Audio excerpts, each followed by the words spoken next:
Hello, everyone. We're back again with another episode of Offside, the show where we talk a little bit about Barca, a little bit about football, and everything in between.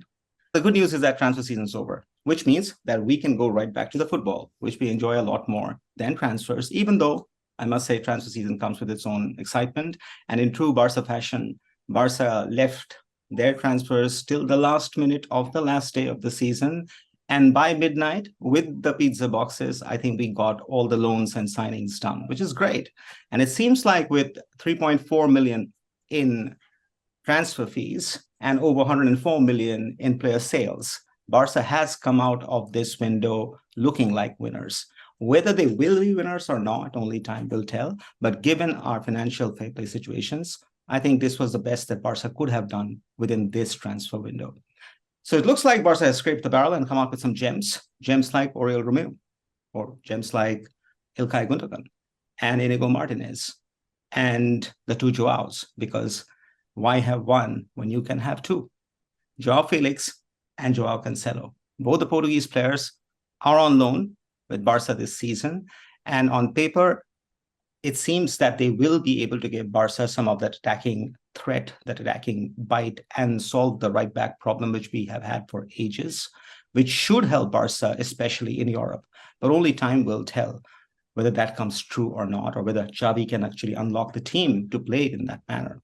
In today's episode, we will talk about one of the Joaos, Joao Felix, a little bit of a spoiled brat or a prodigious talent, maybe a little bit of both. Anybody who has seen him play cannot disregard the fact that he's a great player, an incredible player with incredible talent. And if he gets the right environment in Barcelona, probably he can explode, and it can be a make or break seasons for him, and more so for Barcelona as well. So we will get to see that. But for the moment, Barca Twitter is super happy that Joao Cancelo is with Barca, and Atleti Twitter is happy that he is gone. With that, I'll pass it back to Dom. How are things? Hey, Dev. Yeah, I'm fine. I think when everything is said and done, I think this is good business for Barca. Considering that we were broke, we are still broke to a certain extent. And looking into all the transfers that we have made, all the exit and arrivals as well, I think it's good. I think to be able to plug so many holes while being broke is good. And obviously, we're yet to see all of that in action because the season is only just starting, so we don't know how effective that will be. But on paper, as you said, I think this is good business, and hopefully it helps Barca not only retain the title, retain what we have done last season, but also build upon it. So let's see how it goes. On paper, it's good. I like it. I like the business. I like most of the signings. I know my preferences have been somewhat different, maybe. Let's put it that way. But I'm still happy with what we have. I'm very grateful for what we have. With that, let's dive right in. This is Joao Felix's radar chart. This is consolidated data of all his seasons, right from the time he was playing in Benfica, then in Atletico Madrid, then last season in Chelsea. So it has consolidated all of that data. And if you can look into it, there's clearly an attacking threat out there. He is an excellent attacking player. He is someone that when unchained, that when he's tapped into that potential, he can be so much more than he is. At the moment, the biggest problem with Felix has always been actually that he's more of an idea player as well, because you know what you could get. The numbers actually confirm this because there is something there. Look at the carries or the just XG. This is a good attacking player. This is a player who can be a game changer even when he's in his element. And you can also see that his profile is quite clear as well. He is someone who loves to carry the ball. He's someone who likes to dribble the ball. And he's someone who can have that box presence when the system allows for it. So not much of a passer. I don't think that his passing is necessarily as incisive or as deadly as some other creative players that we have at the moment, for example. But he is someone who will create in a different way, someone who will disrupt, someone who will carry the ball and dribble and be effective in that regard. His ability to connect with Gundogan, Balde, and Lewandowski or Ferran Torres, whoever's in the middle, and that will probably define how Xavi can unlock him. So we'll get to know more about that. These are his pass maps and shot maps over the last 5 or 6 seasons, and you can see the attacking threat is clear. You can also see his zone of influence in the game where he actually likes to play and from where you will see contributions from him consistently. And we definitely need that Now, can that actually translate into goals or a kind of a partnership with the strike force that we have is what we'll have to wait and see. Absolutely. This side has lacked clear creator in the team. We have players who can do that. It's just that so far it's been hit and miss.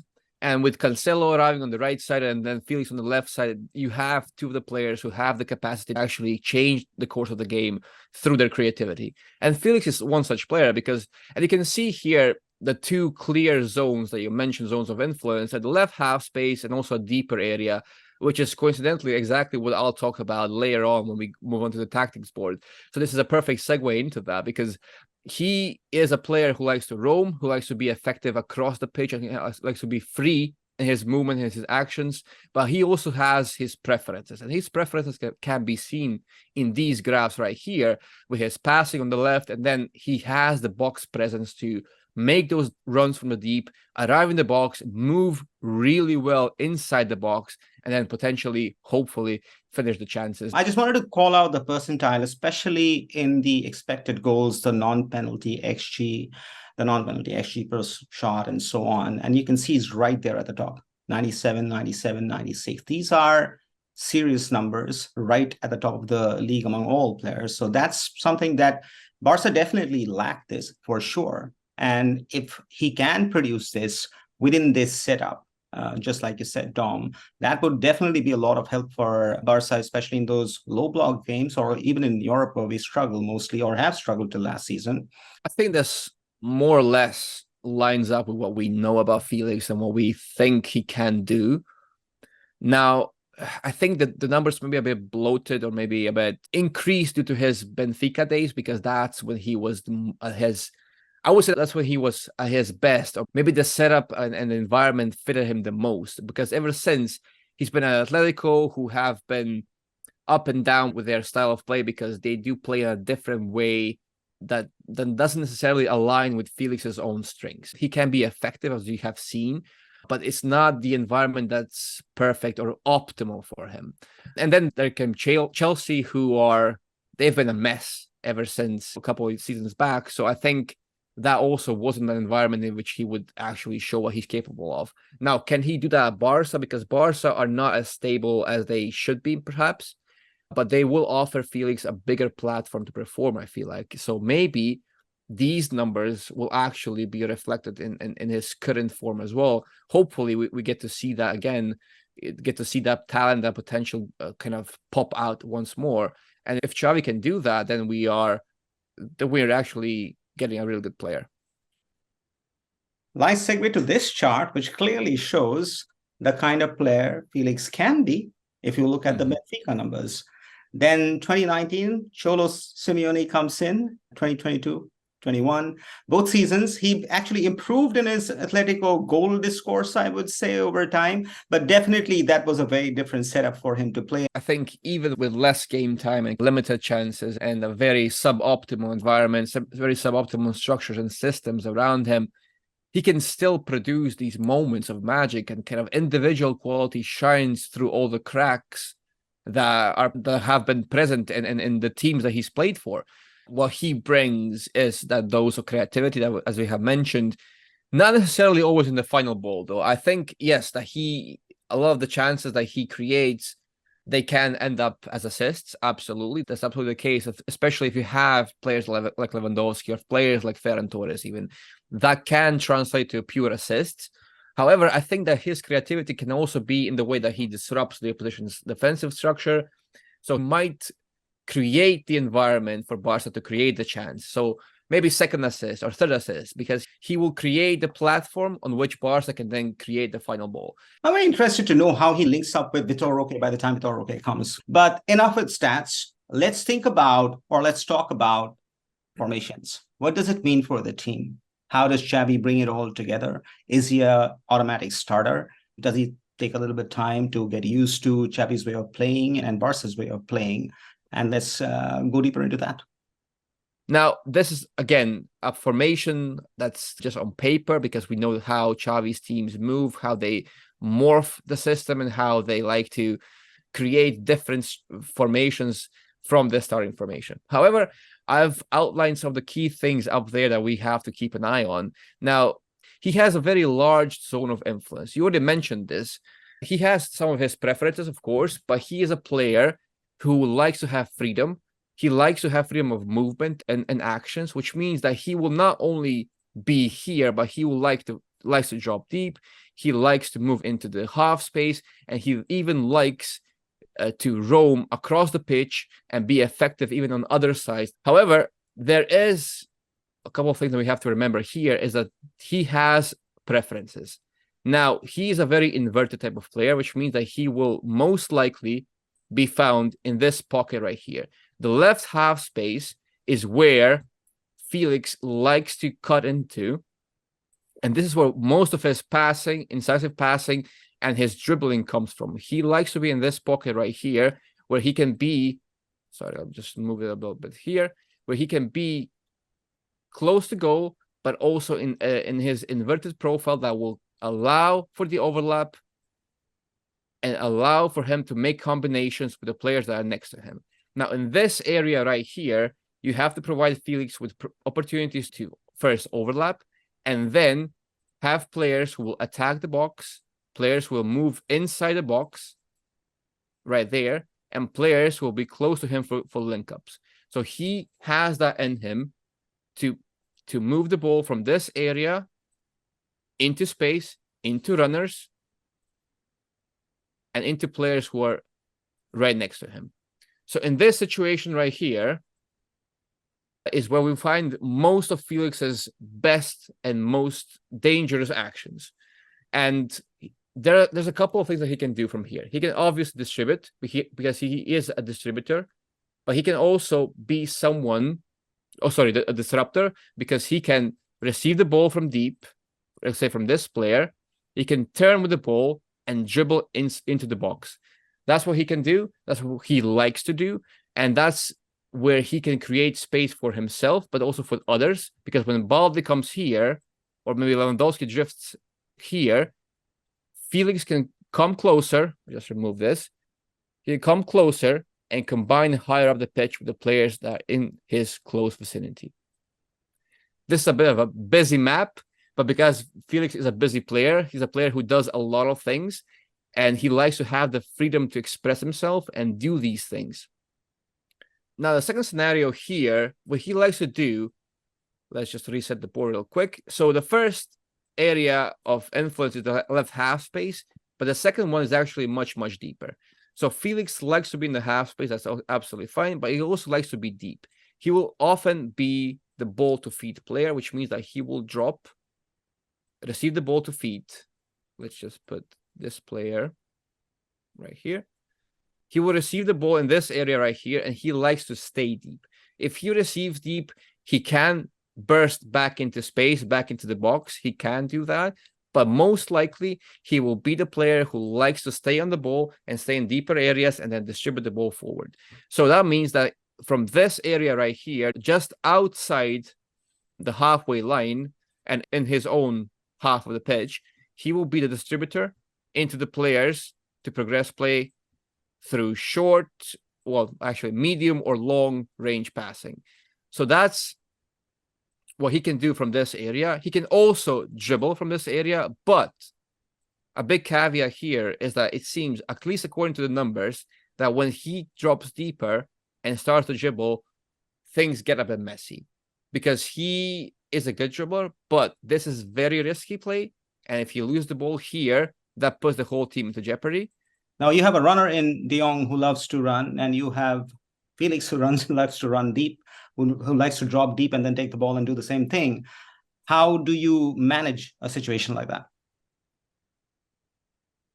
If Felix drops deeper, receives deep, and wants to stay there, that will entice Frenkie de Jong to actually assume a more advanced position higher up. So basically you have this switch right here where Felix drops, de Jong moves forward, and this suits de Jong as well, because he, even though he is someone who likes to progress from deep, he's also a very creative passer in this area right here. I think it can work because they are similar in the regard they want to dribble and carry the ball, but they're also players who can rotate and complement each other in that way.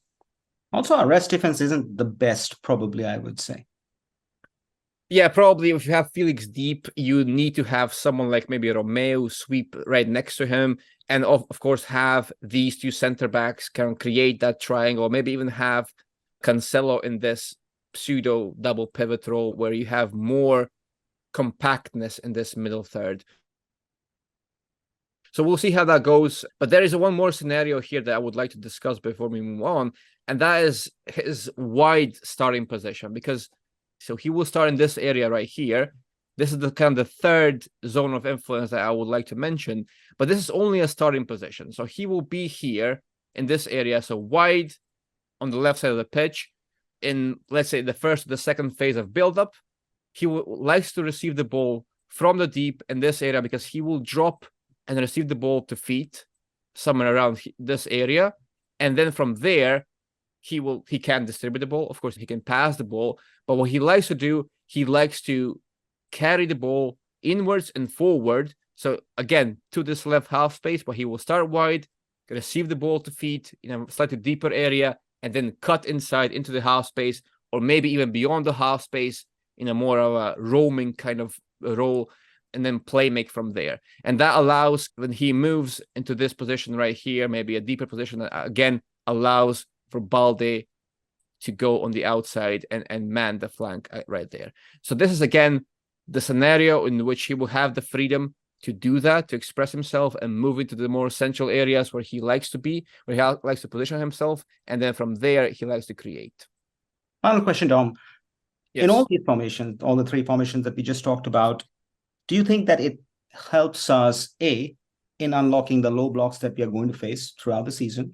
And if so, how? And B, how does this benefit us, especially in Europe? I think against low blocks, yes, absolutely, because you get a player whose profile lends itself to disrupting.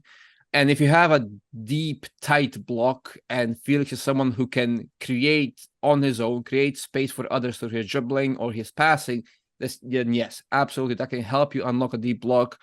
And Barca will obviously have to have runners. They'll have to have players who can actually get on the end of the chances that Felix creates and maybe make use of the space that he creates through his dribbling. So it's not only just Felix that needs to do the work here, but he is someone who can make a difference in such a scenario.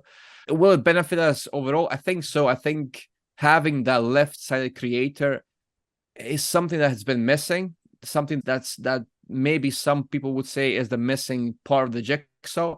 We'll see how that works.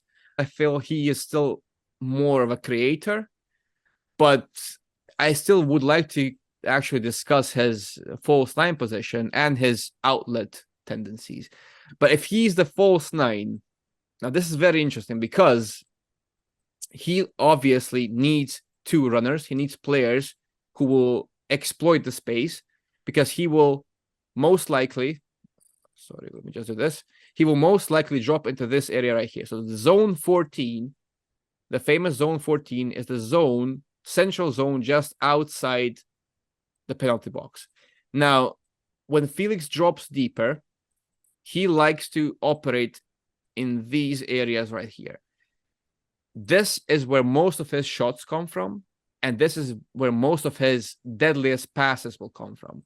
And there's a number of things that he can do from this position. He can, obviously, if there's the runners on the underlap here, maybe even right there, he can obviously play the ball into them, because this is where his short passing will come into play.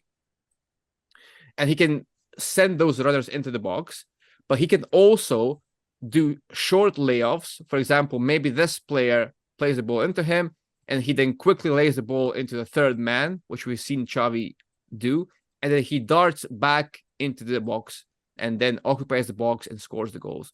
He can beat someone who can maybe outmaneuver them on the half turn. So he receives the ball from deep. I'll just clear this because it's getting a bit busy. So he can receive the ball from deep again and receive on the half turn and then attack the box right there. So I feel like if he can do that, there's a player there we can use in the false nine role. Now, can he actually create the space for himself, like someone like Harry Kane can do, for example, or Gabriel Jesus? I'm not sure, remains to be seen. That's a big question mark. But in theory, he has the ability and the traits to actually be a very good false nine for Barcelona.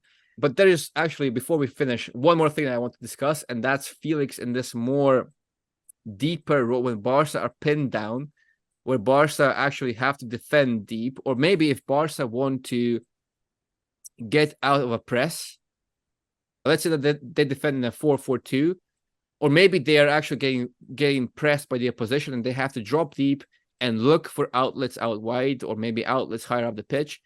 In that scenario, he will drop in this area right here. He will look to receive the ball from the back line and then dribble his way out and progress the ball in that way. Or alternatively, he will receive in this area out wide, and then he will hold onto the ball because he can retain the ball until Barca have the necessary runners who can attack the space, and then he can distribute the ball from there into those runners and relieve pressure through his press assistance. These are the two ways that he is seen as an outlet. He can attack space. He will drop forward, maybe play a simple layoff into someone who's close to him, and then dart back into space. That can happen, absolutely, but he prefers the ball to feet nonetheless. Felix is very intense when he wants to be. He can track the runners. He can be a very good tackler, but it's all about that mentality and being coached to do. So if Xavi can actually get him to press, get him to be involved, I think there's a player there that we can use.